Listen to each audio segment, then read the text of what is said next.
I wasn't gonna make a video today, but you guys got lucky because I got inspired by a conversation I had. So I kind of want to hype up the Jahad princesses a little bit. So I was having a conversation with my friend, and we are kind of talking about how a lot of these shows, like in battle shonen for the most part, you know, just series in general, where most conflicts are solved by like combat. That there's a point where like the main character and maybe the main character plus one or two rivals always end up eclipsing everybody else in the main cast in terms of overall power. Think Goku and Vegeta, think Naruto and Sasuke, think one that we talked about was Luffy. And do we think he's like way stronger than Zoro and Sanji? Like, has he made that gap incredibly wide to the point where you think of a Yonko commander and a Yonko himself?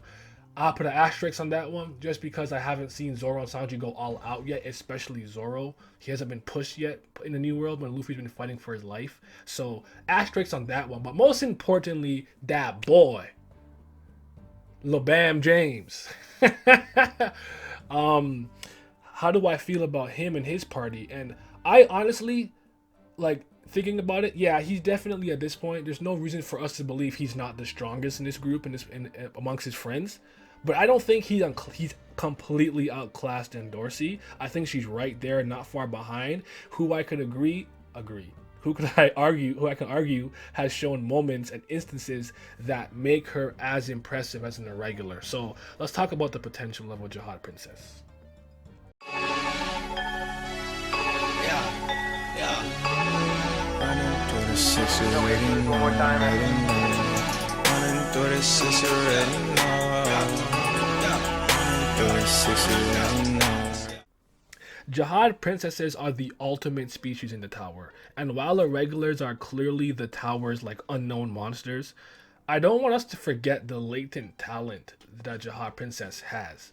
Even a demi slash illegitimate princess like Anak, who has immense physical strength despite not being a true princess. Her steel spear at the time that they were E rank regulars was heavy enough that most E rank regulars could not lift it, let alone use it the way she was using it, right? She also fought on par with Kunran after consuming a lightning pill, who's a direct descendant of Kuradon, and she fought on par with him. Mind you, Paracool shut that shit down with the revolution, because he's the GOAT. But the point still stands in terms of sheer physical nature. They are, on average, more physically able than most members of the 10 great families, and their bodies are more durable than the average ranker, which is actually insane and a testament to how much power this procedure gives you, not to mention you have to be able to receive Jahad's power in the first place. There are princesses from the 10 great families with the power of blood who are so strong that they can surpass rankers while they're still climbing the tower as a regular. Now, if I recall correctly, the only instance of this that we have documented is Adori Jahad, who defeated a ranker when she was a regular. And if you want to add another situation like that within a regular, though, on the 100th floor, I believe, Urek took Arihan's test and he fought back and would have won, as stated by Arihan himself.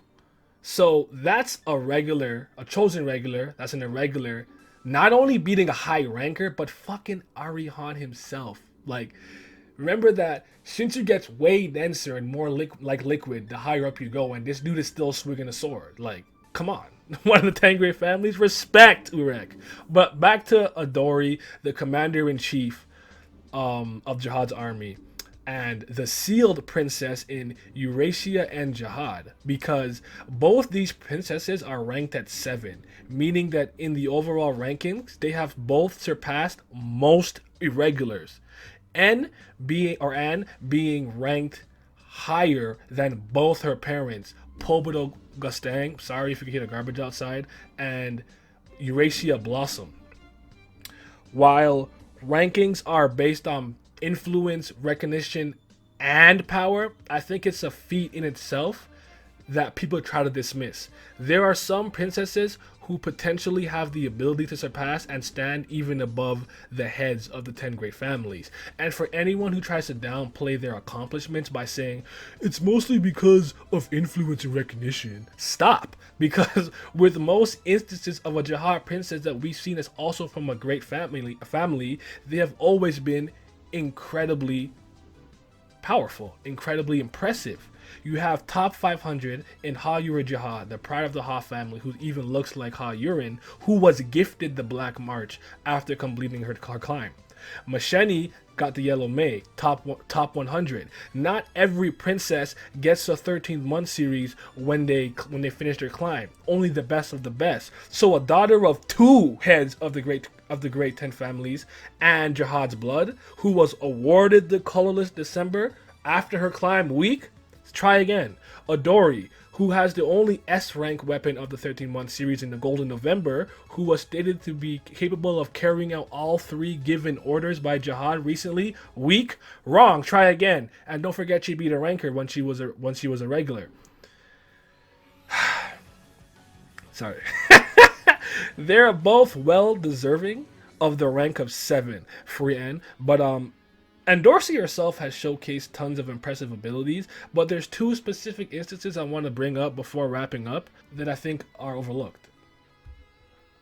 So, post Name Hunt Station, not Bam nor Aguero, an irregular and a direct descendant, could keep up with Dorsey without Shinsu, because Jahad princesses have the aptitude to be equally, if not, I would say, more impressive than an irregular. I'm not going to go that far, but I think you can make the argument. And lastly, in the Name Hunt Station, in the Hidden Floor, aka the sword art arcs throughout the Simi, she only needed 2 days, or less than 2 days, to master her Shinsu quality, that little red heart thing she has that kind of looked like a succubus tail to me, and she was like, why can't the team this easy? So, it took Bam longer, who's an irregular. Remember the SLU said that when it came to Bam, the thing that readers misunderstand is that his talent is amazing but not matchless, and the reason why Falk took him was more for his regular title than actually like what he could do. But that being said, just if you take anything away from this video, take away this: the irregulars are the ultimate species in the tower from outside the tower, and then the Jahad princesses are the ultimate species within the tower, made in the tower.